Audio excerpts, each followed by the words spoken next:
பாதையில சீறி நிற்கின்றன ஈரானும் இஸ்ரேலும். ஒரு முழுமையான தீவிரமான பிராந்திய அளவிலான போர் ஆபத்தை எதிர்நோக்கி இருக்கிறது மத்திய கிழக்கு.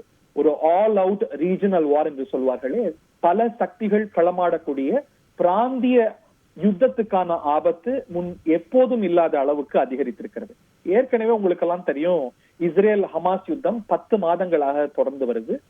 இந்த யுத்தம் நடப்பது இஸ்ரேலுடைய தென் எல்லையில. இந்த சூழல்ல தான் இஸ்ரேலுடைய வட எல்லையில இஸ்ரேலுக்கும் ஹெஸ்புல்லாவுக்குமான போர் பதற்றம் மிக தீவிரமான அளவுக்கு அதிகரித்து ஒரு முழுமையான தீவிரமான போராக மாறக்கூடிய ஆபத்தும் சூழலும் ஏற்பட்டிருக்கிறது.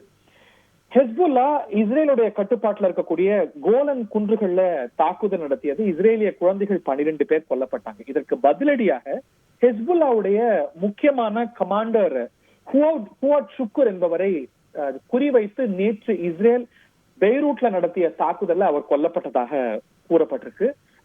இந்த தாக்குதலுக்கு இஸ்ரேல் பொறுப்பும் ஏற்றுக்கொண்டிருக்கிறது. இது போர் பதற்றத்தை அதிக அளவுக்கு கூட்டி இருக்கிறது என்றால், ஈரான் தலைநகர் தெஹரான்ல ஹமாஸுடைய அரசியல் பிரிவு தலைவர் இஸ்மாயில் ஹனியே கொல்லப்பட்டிருக்கிறார் ஒரு மிசைல் தாக்குதல்ல. இதற்கு இஸ்ரேல் இதுவரைக்கும் பொறுப்பேற்கல. ஆனாலும் இதுல ஆப்வியஸ் சஸ்பெக்ட் இஸ்ரேல் தான். இந்த ஹமாஸ் தலைவர் கொலைக்கு இஸ்ரேல் பெரிய பதில கொடுக்க வேண்டியிருக்கும், பெரிய விலையை கொடுக்க வேண்டியிருக்கும். இஸ்ரேலை நாங்க சும்மா விட மாட்டோம் என்று சீறி இருக்கிறது ஈரான்.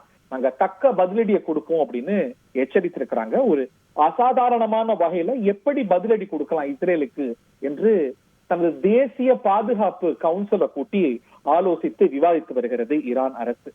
ஈரான் களமிறங்கி நேரடியா இஸ்ரேலோட மோதினால் அதனது தாக்கம் நம்ம நினைச்சு கூட பார்க்க முடியாத அளவுக்கு உலகம் தழுவியதாக இருக்கும். ஏனென்றால் ஈரான் இஸ்ரேல் இரண்டுமே மிக முக்கியமான ராணுவ சக்திகள், பிராந்திய சக்திகள்.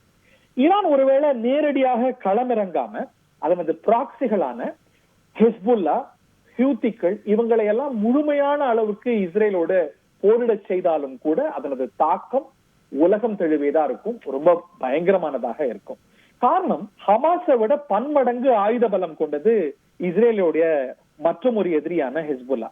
ஹமாஸ் கிட்ட ஆயிரக்கணக்கில் மிசைல்ஸ் இருக்கு அப்படின்னா ஹெஸ்புல்லா கிட்ட லட்சக்கணக்கில் மிசைல்ஸ் இருக்கு.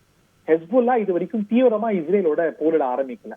சின்ன சின்ன சண்டைகள் தான் நடந்துட்டு இருக்கு. ஹிஸ்புல்லா நேரடியா களமிறங்கினால் இஸ்ரேல் மீதான தாக்கமும் அந்த பிராந்தியத்துல தாக்கமும் ரொம்ப ஜாஸ்தியா இருக்கும். அப்படி ஒரு சூழல் ஏற்பட்டா இஸ்ரேலுடைய டிஃபென்ஸுக்கு நாங்க வருவோம் அப்படின்னு அமெரிக்கா தொடர்ந்து கூறி வருகிறது. சோ எவ்வளவு பெரிய ஒரு யுத்தமாக இது விரிவடையக்கூடும் அப்படின்னு நீங்க உணரலாம். ஒரு ரீஜனல் வாரை தடுக்கிறதுக்கான முயற்சியில அமெரிக்காவும் ஈடுபட்டு வருகிறது. அதனது பாதுகாப்பு செயலாளர் தான் இது பற்றி கருத்து சொல்லியிருக்கிறார். நம்ம தடுக்க பாக்குறோம், ஒருவேளை இஸ்ரேல் தாக்கப்பட்டா நாங்க அதற்கு துணை நிற்போம் என்று சொல்லியிருக்கிறார். இந்த நிலைமையை ரொம்ப தீவிரமா இந்தியா கண்காணித்து வருகிறது.